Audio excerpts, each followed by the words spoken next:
Hello po mga ka-viral and welcome back again to this YouTube channel. Latest update na naman tayo ngayon. Tila wala ng lusot ang mga opisyal na pinangalanan ng mga sangkot sa korupsyon sa mga flood control na ginawang substandard. At ang nakakangit-ngit pa ay ang ginawang ghost project o walang ipinagawang project. Subalit binulsa ang kabuuang budget nito at pinasahan lang ng mga accomplishment report at pinirmahan ang implementation.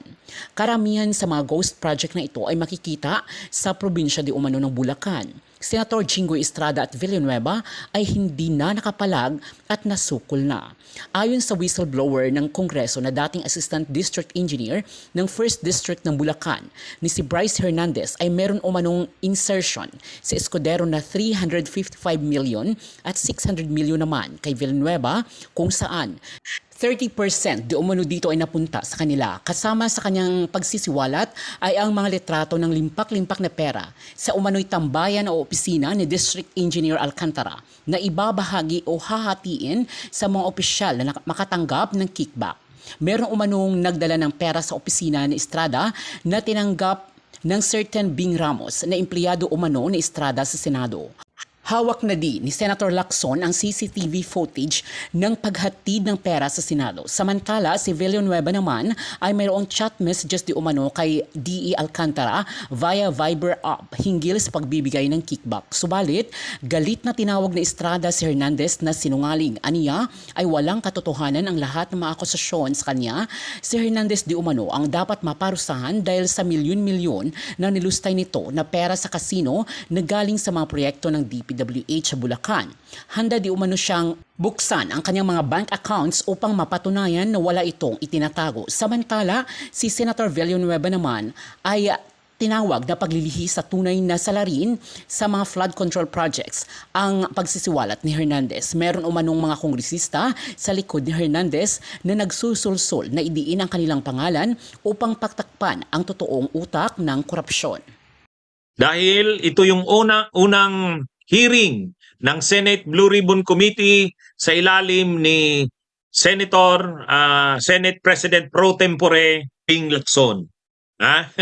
Matindi ang naka-line up. Matindi ang naka-line up na magiging mga resource persons. Mamaya, ipapakita ko sa inyo kung sino-sino. Magkakabakbakan. Yun ang term ko eh. Magkakabakbakan dito. Maraming mga dito, maraming mangyayari. Kaya abangan nyo Ila-live coverage natin yan. Ila-live coverage natin. Thursday, September 18. Ito, dapat kasi kahapon nag-hearing yung Blue Ribbon. Pero mainita na kaagad. Kahapon nga, hindi pa hearing ng Blue Ribbon. Mainita na. Lalo na sa Thursday. Hi, Alberti. Kumusta po kayo dyan sa Las Vegas? Ano bang inaasahan na mangyayari kasi sa Thursday? Unang-una, maghaharap maghaharap dyan si Bryce Hernandez. At saka sila Jinggoy at si Jinggoy. At saka si Joel Villanueva. Di dun pa lang, matindi na yun. Omar. Kabunyog Omar. Matindi yan. Maghaharap si Joel Villanueva at saka si Jinggoy. Ewan natin kung makapagpigil si Jinggoy at saka si Pero sa tingin natin hindi matitinag yun si Bryce Hernandez. Chichi Burichi 2.0. Yan. Aloy Bautista, good morning. Idol niya raw tayo. Salamat. Kumusta kayo diyan sa Pasig City? Sa mga viewers din natin sa Facebook, i-greet ko din. Kasi sabihin nila, attorney, hindi mo naman kami ginigreet. I-greet ko si Kabunyog Agnes Putong, si Tita Ribanal, good morning. Si CIV Nalatak Nubmal, si Lita Niven, good morning. Kumusta po kayo dyan sa Australia? Palix Tolentino, kumusta kayo dyan sa Iloilo? Si Joven Calambro, si Tita Ribanal, si Romel Buensosiso at si Romlink Laundry. Good morning. Vibs Tolentino, good morning din. Mga viewers natin yan sa Attorney Ricky Tumotorgo Facebook page natin. Sa isa ko pang Facebook page, Attorney Enzo Recto Facebook page, si Zion Joda Basiete, kay Gabin Willie, kay Lorna Profeta Barles, kay Soltria Albert Dumalanta, si Edgar Oplimo Valdinar at si Fox Atienza. Magandang araw po. Si Eileen Buhat de la Cruz, Henry Cortez, Armando Bagatua Malabag. Shout out sa inyo mga kabunyog. Si Alvin Aquino, live tayo. Live tayo. Kabunyog Alvin. Si Kabunyog Marilu Kuyom. Si Imelda Cruz, hi. Richard Emmanuel Sayo, Almario Manalo, Cheryl Andres, si Robsy, si Erwin Varela, Alberto Montañez, good morning. Kumusta po kayo dyan sa City of Naga, Cebu? Eleanor Claveria, Rayman Aguirre, hello po. Okay. Ramil Valdivia. Ito mga kabunyog, mga kababayan. Maganda itong mangyayari sa Thursday, Abangan nyo, Balayong Finest. Kumusta kayo dyan sa Toronto, Canada? Ito ang mga naka-line up. Kita nyo basahin ko sa inyo. Matindi. Binasa ko yung article tungkol dito. Ganito. Ito yung mga pag-uusapan sa Thursday. Ito yung mga pag-uusapan, mga kabunyog. Ito yung mga nakasalang. Ayan. He said the 355 million peso insertion in the 2025 budget underscores the need to identify the proponents of budget amendments. A reform has long pushed for. The Blue Ribbons panel next hearing is scheduled for September 18. Lacson confirmed that those summoned to the hearing include representatives of WJ Construction, which has been linked to alleged bribes tied to former Bulacan District Engineer Henry Alcantara. He said the firm's supposed emissary Mina Jose had been spotted entering the Senate building last August 19. So ipapatawag si Mina Jose. Sinumon ang WJ Construction. Naalala nyo? Sabi ni Bryce Hernandez, yung mga text messages ay Viber messages na pinakita. Nag-uusap yung staff ni sabi ni Bryce Hernandez kay Jinggoy Estrada daw yon. Yung sino ba yon? Si Bing Ramos. Kausap niya yun ding kontraktor ng WJ Construction, si Mina. Mina.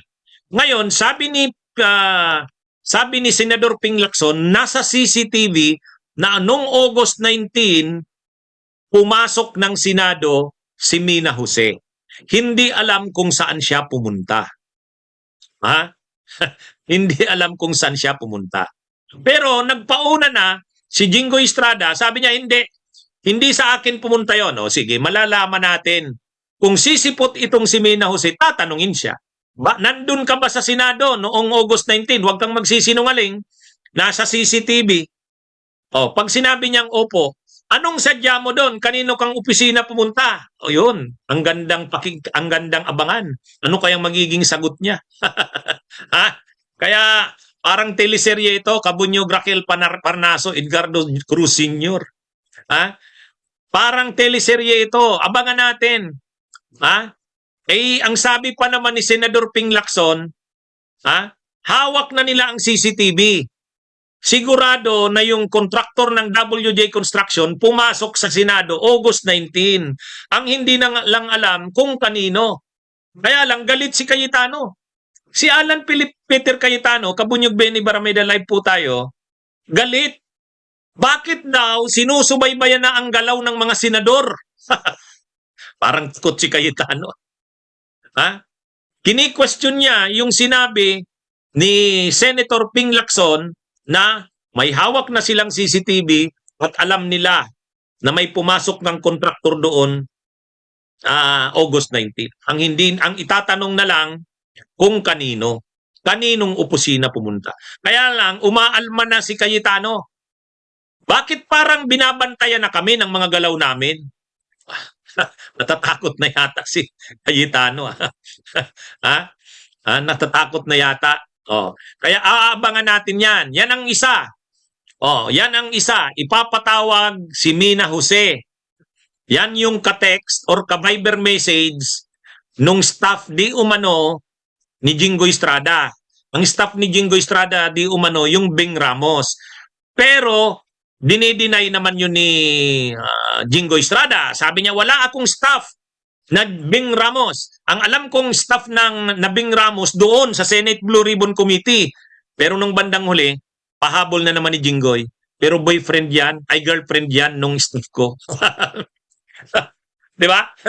Oh, so ibig sabihin, may connect pala sa opisina niya. Ha? Kasi girlfriend pala nung staff niya ay talagang itong si Jinggoy. Ha? Oh. O yan ha. So yan ang isang mangyayari. Yan ang isang mangyayari sa hearing ng Senate Blue Ribbon sa Thursday. So abangan natin, ano? Abangan natin. Kanino nga kayang opisina pumunta yung mina na yon? Ang problema kung hindi sumipot yung mina na yon, ipapakontempt yun. Ipapakontempt. Sabi ni Andres De Leon, mukhang malaki ang problema ni Alan Duterte sa CCTV. Alan Duterte talaga. Oh, shout out kay Nemencio Francisco. Oh, kay Smith Dino. Hindi ba papayagan ni Marcoleta na dumalo si Mina? Yan lang. Ha? Sabi ni Eric James Yu, baka kay Cayetano pumunta. Bakit? Kaya pala natatakot si Cayetano. Oh, pero sabi ni Jingo, hindi. Hindi sa aking opisina pumunta yan. Oh, ay sabi ni Senator Ping Lacson, malalaman natin yan. Malalaman natin yan. Yun yung ayaw, yan galit, yan galit ang mga Senate minority. Diyan galit sila sa leadership ngayon ng Senado. Kasi para kila Marcoleta, para kila Bato de la Rosa, para kila Jinggoy at kila Villanueva, dapat hindi ang Senado ang gumagawa niyan. Ang ibig sabihin nila Jinggoy sa kani Villanueva, bakit nyo naman kami? Parang dinidiin nyo pa kami. Ay ang problema, sabi ni Ping Lacson, mga kabunyog, ang sabi ni Ping Lacson, napakalinaw kasi naman ang sinabi ni Ping Lacson. Bilang bagong Senate Blue Ribbon Committee Chair, ito yung sabi niya. Ganito yung sinabi niya eh. Wala siyang sasantuhin. Oh, ito. Oh, basahin natin Oh, ganito yung pagkakasabi ni Ping Lacson. Laging blindfold mentality. Hindi tama ang meron kang tinitingnan at pinagtatakpan. Pag nag-imbestiga, maski sinong tamaan, huwag mamili. Huwag maging selective, maski sino. Maililigaw ang takbo ng investigasyon. Kasi kung meron kang titingnan o pagpan, para ano pa yung pag-iimbestiga? Yun. Yan yung ayaw ng grupo nila Marcoleta, yung grupo nila Jinggoy, nila Villanueva, yung minority, yung minorya. Ayaw nila ng ganyang klase ng Blue Ribbon. Mas gusto nila yung Blue Ribbon ni Marcoleta. Kasi yung Blue Ribbon ni Marcoleta, safe sila.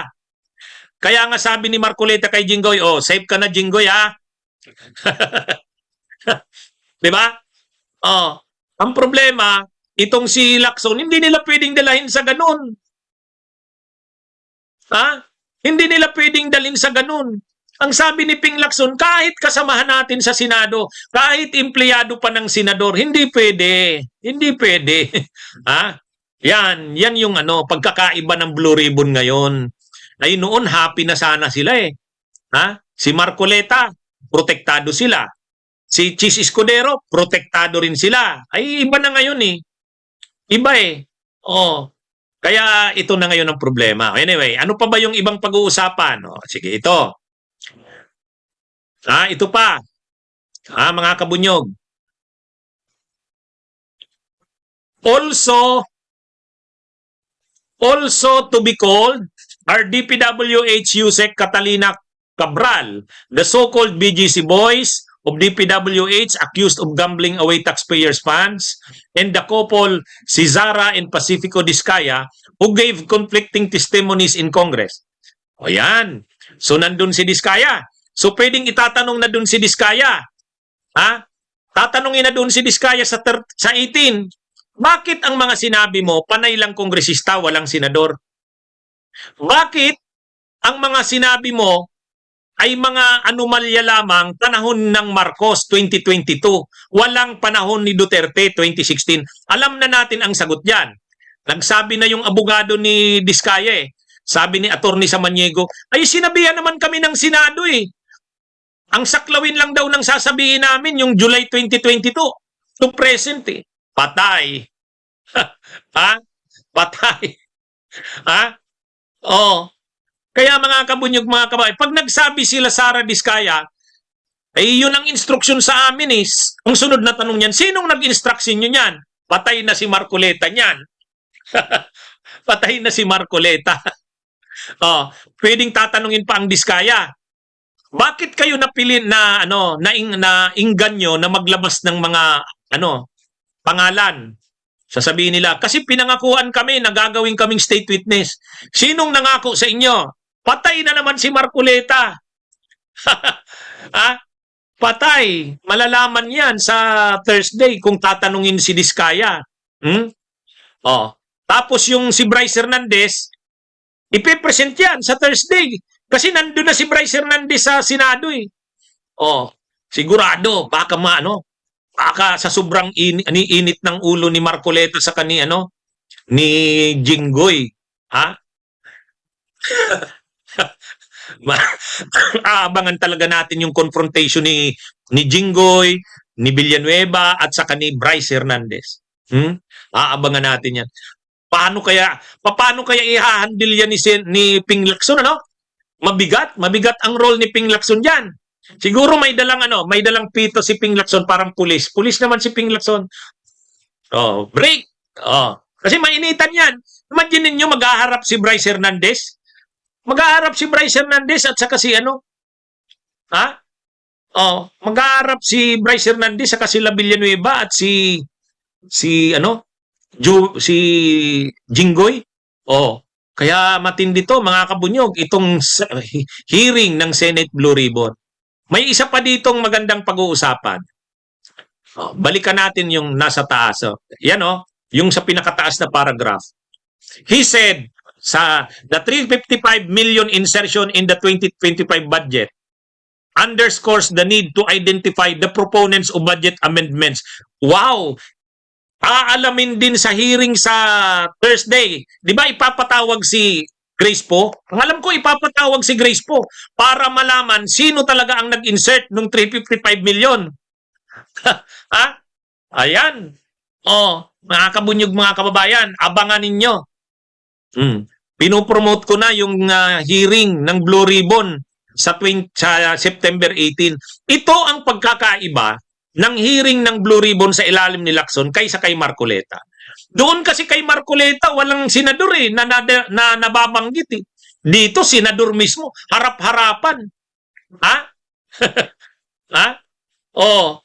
Kaya mga kabunyog, mga kababayan, abangan natin to ha. Matindi to. Ang una palang pag-uusapan, yung insertion na 355 million. Kasi di ba sabi ni Bryce Hernandez, si Jinggoy Estrada ay may dinownload na 355 million para sa kanila sa Bulacan. Yun yung in-implement nila ng mga ghost projects at substandard projects. 355 million galing kay Jinggoy. 600 million naman galing kay Joel Villanueva. Ngayon, ang aalamin, sino ang proponent ng 355 million na yon? Kasi sabi ni Senator Ping Lacson, confirmed na. Nandun sa GAA, nandun sa General Appropriations Act, 355 million.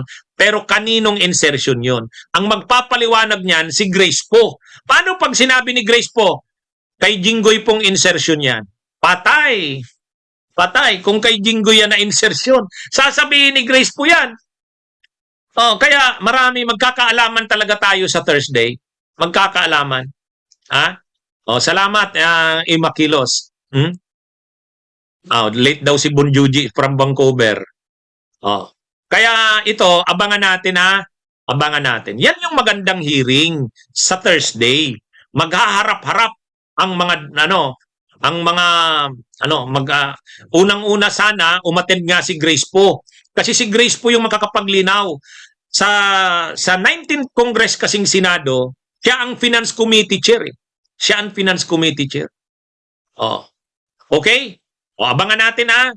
Basta tayo dito sa aking mga saan man kayo nanonood, sa Insurrecto FB page man, sa Attorney Ricky Tumuturgo FB page, sa Attorney Ricky Tumuturgo YouTube channel, sa Insurrecto YouTube channel, ila-live coverage natin yun. Pagkatapos ng live coverage, magbibigay tayo ng mga reactions, komentaryo. Okay? Ha? Oh. Kaya anyway, abangan natin. Marami tayo palang makikita na mangyayari sa September 18. September 18. Oh, may 3 billion daw pabaon kay Grace po, galing insertions ni Case, sabi ni Eli Jokino. Pero ang sabi ni Grace po, hindi naman ako involved dyan, nandun lang ako sa Bicam. Umattend lang ako pero hindi ako nag-insert dyan. Hindi If Senator Orin is willing to give way, we have no problem, Mr. President. All right, go ahead. You may proceed. And besides, Mr. Majority Leader, I'm rising on a question of privilege, which is the higher and preferred way of speaking before this body. Mr. President, I am armed by the explanation of the minority leader that we're not questioning the prerogative of the presiding officer, but we can question the Senate President on issues that are quite legitimate, such as the matters I would like to raise today. Unsettling because, Mr. President, on September 9, in your interview with ANC Head Start with Ms. Karen Davila, about the Blue Ribbon Chairman being a lawyer. Your answer is, there is no such thing as a rule na dapat abogado yun. Abogado ka nga, di ka naman magaling mag-imbestiga, di ba? So useless. Mr. President, I'd like to put on record, there was no inclination from this representation na meron man lang kaming sinabi na ang chairman ay dapat chairman ng Blue Ribbon Committee ay dapat abogado. Wala po kaming kahit na shadow ng inclination. Any reference to that matter, wala po kaming sinasabi. Ngayon po, yung sinasabing abogado ka nga, di ka naman magaling mag-imbestiga, hindi ko po alam kung sino po yung tinutukoy ninyo sapagkat narinig din po kayo sa inyong mga interviews.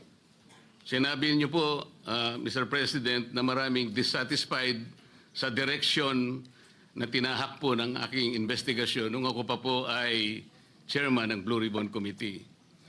Hindi ko po alam kung sino po yung dissatisfied sa mga members natin. Wala naman pong perpekto, Mr. President, pero sa akin pong pananaw ay ginawa ko po yung aking makakaya. Kung meron man po akong pagkukulang, ay humihingi po ako ng tawad sa aking mga kasamahan sa Blue Ribbon Committee. Ngunit hindi ko po sinadya na ilihis sa direksyon ng tamang pag-iimbestiga ang ating Blue Ribbon Committee. Noong September 10 po, 2025, ang programa pong Sa Totoo Lang, sa 1PH, nandun po yata si Job Francisco, Chicky Berhel, Cheryl Cosim. Ang sabi po ninyo, with reference to the affidavit of the Discayas, may suspetsa kami na inedit yung affidavit. Mr. President, ito po ay indirect affront to the integrity of this representation. Yung lamang pong pagsuspetsahan niyo na inedit yung affidavit, paano kayo nagsuspetsa? Ano po ang ginamit ninyong batayan at pagsususpetsahan ninyo na maring inedit yung affidavit?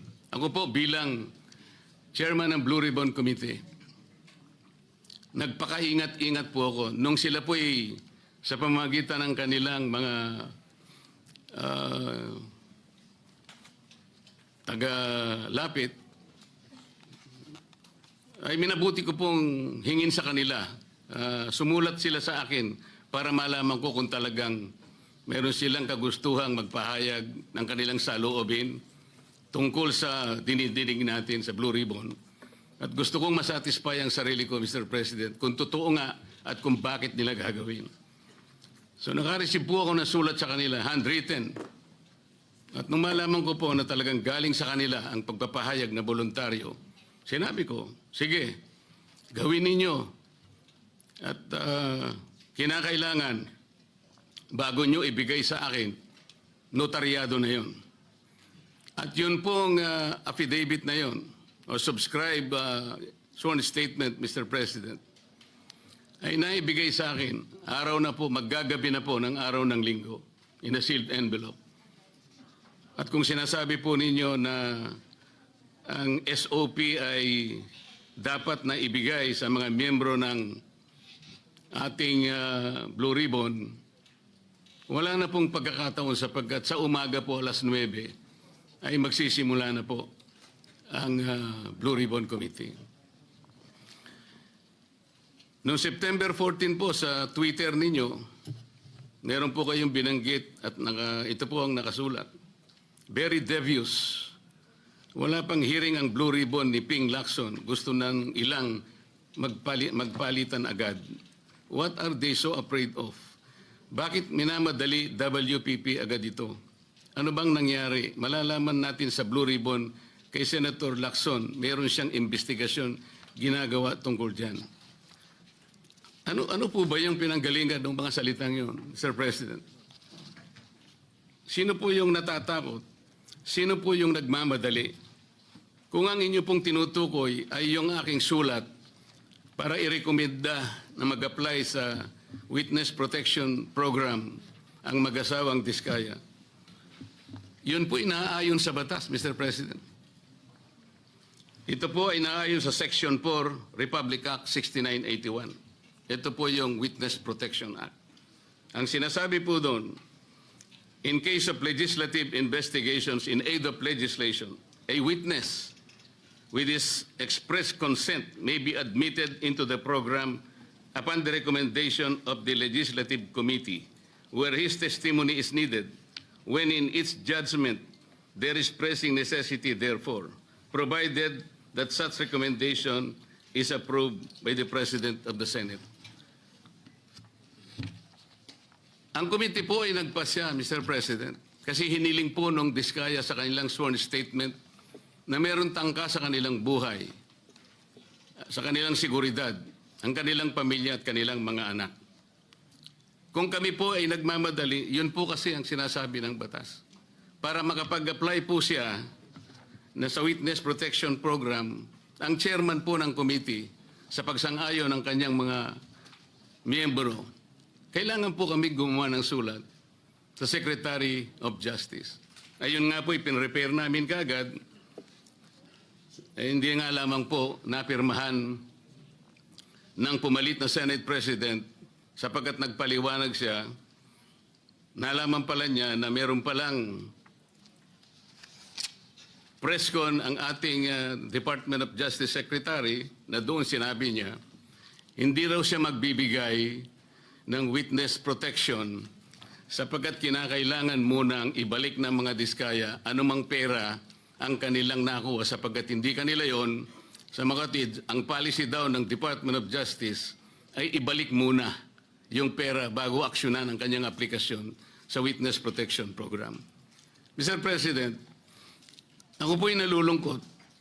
Maski sa aking press con kanina ay sinabi ko kung bakit ganun ang sinabi ng Secretary of Justice. Wala po sa tuntunin yun eh. Kung babasahin lamang po niya ang Section 3 at Section 10 ng Republic Act 6981, wala pong binabanggit doon na restitution, yung pagsusuli. Nag-uumpisa lang po sa pagsusuri, sa pag-iimbestiga ang komite. Meron na po bang halaga na dapat isuli?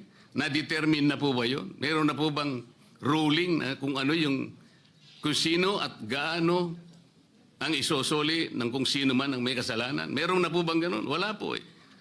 Prospective lang pong mag-a-apply eh. Nasa sections 3 and 10 ang mga requisites kung ano-ano po yun. Mga 10 requisites po yun. Yung restitution, wala po ron eh. Kaya po ako'y nalulungkot kung bakit po binanggit yun ng Secretary of Justice. Samantalang, nung pong linggo, bago magkaroon ng hearing no September 8, nagkausap pa kami at binigyan pa niya ako ng kasiguruhan na sige, ibigay mo na sa kanila ang pangangako na mabibigyan natin sila ng immunity sapagkat tayo naman ay magkapartner sa kagustuhan natin, pati yung Witness Protection Program ay ating maipasakagad.